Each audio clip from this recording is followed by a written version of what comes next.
जो भी हो जाए, क्षीर सागर में भगवान विष्णु की नाभि से कमल और कमल से ब्रह्मा जी का प्रादुर्भाव हुआ था और ब्रह्मा जी के मनोवैवस्वत हुए। मनोवैवस्वत की पत्नी श्रद्धा से नाभाग, नाभाग के पुत्र नाभाग हुए और भी उनके वंश में राजा त्रिबंधन हुए हैं, राजा सत्यव्रत हुए, राजा त्रिशंकु हुए, हरिश्चंद्र हुए, रोहितास हुए। और उसी पीढ़ी में आगे चल करके महाराज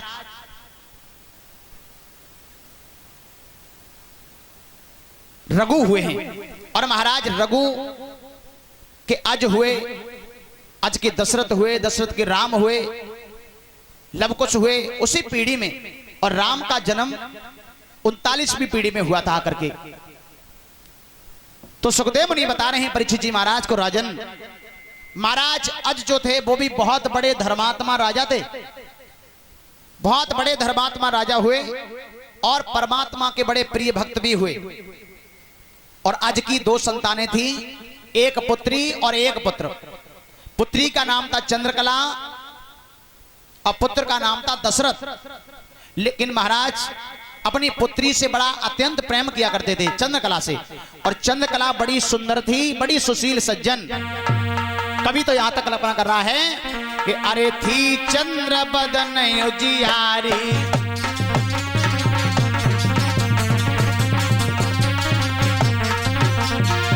अरे थी चंद्र बदन उजियारी और देखन में उमरिया बारी।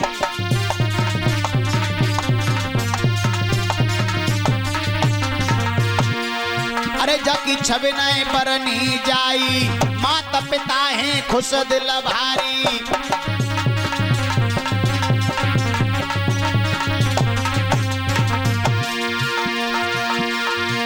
कि भैया रुन झुनो आज लली अंगना में डोलते हैं, भैया रुन झुनो आज लली अंगना में डोलते हैं।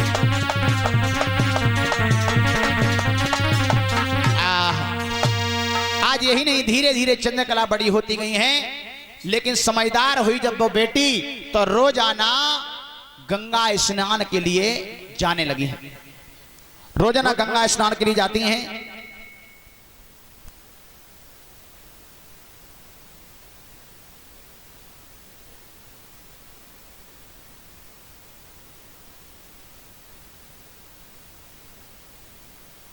मेरे भगवत प्रेमियों,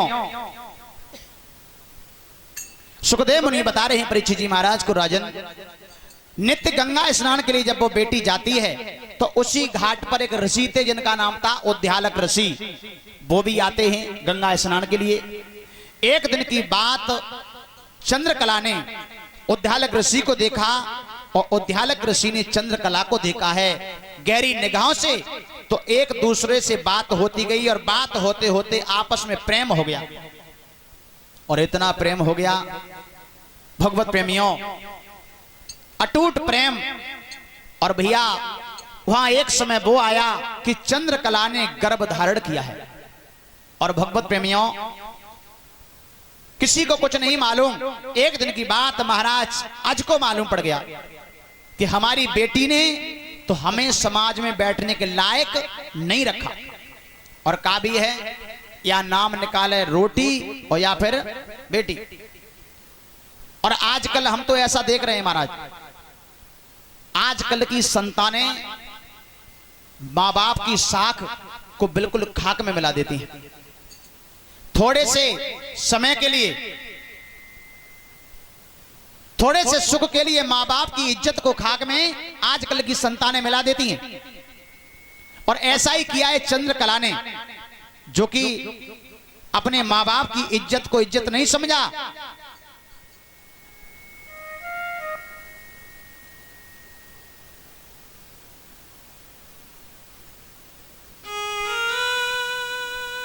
और भगवत प्रेमियों,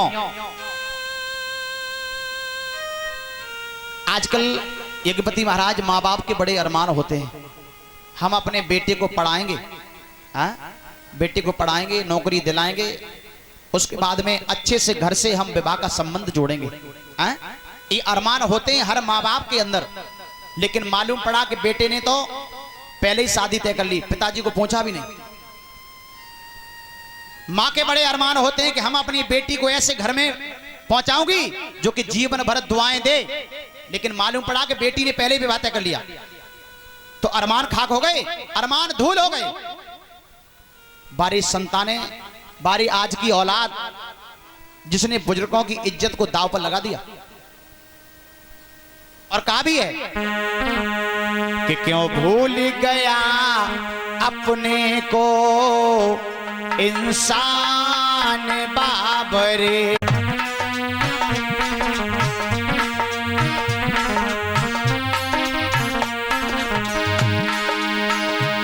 बाबरे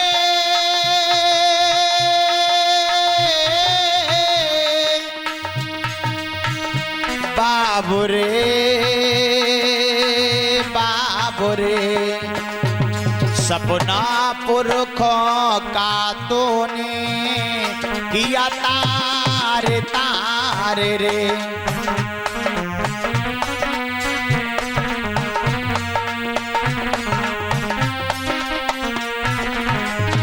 आजकल आपने देखा होगा बेटा बेटियां जाती हैं पढ़ने के लिए, लेकिन वे पढ़वे कहां जा रहे?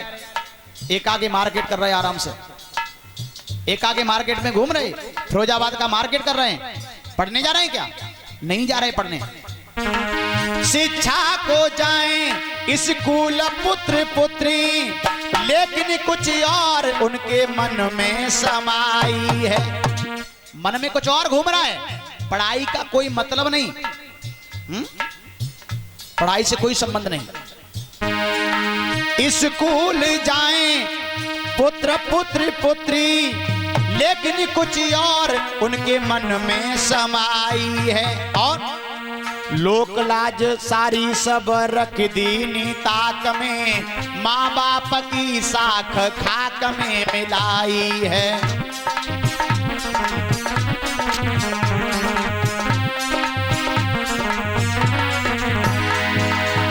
माँ बाप की इज्जत को दांव पर लगा दिया, लुटा दी इज्जत। क्या बात है। गलती का एहसास होता है जब तलक, अरे तब तलक वो गलती कछ और रंग लाई है। धीरे धीरे 9 मास पूरे जब हुए, तब तक वो गलती कछ और रंग लाई है।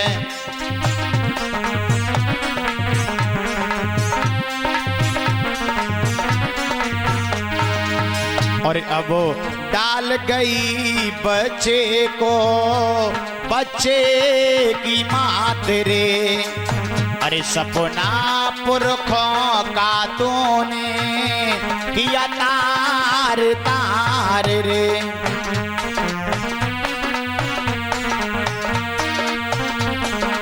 किया तार तार रे। कुछ सुख के लिए माँ बाप की इज्जत को खाक में मिला दिया। समाज में ऐसा इतना हो रहा है, अब तो जो है कुछ कहा ही नहीं जाता है। सारे अरमान माँ बाप के आज की औलाद धूल में मिलाई जा रही है। मेरे भगवत प्रेमियों, ऐसा ही आज चंद्रकला ने किया है। तो महाराज अज को ऐसा लग रहा है कि अब तो प्राणों की आहुति ही लगा दी जाए। एक कलंक का टीका कभी छुटने वाला नहीं है। तो उसी समय महाराज अज ने क्या काम किया, क्रोध में अपने जल्लादों से कहा, एक काम करो, हमारी इस बेटी को पकड़ के ले जाओ और जंगल में ले जा करके इसे इस प्रकार से काटना कि इसे मालूम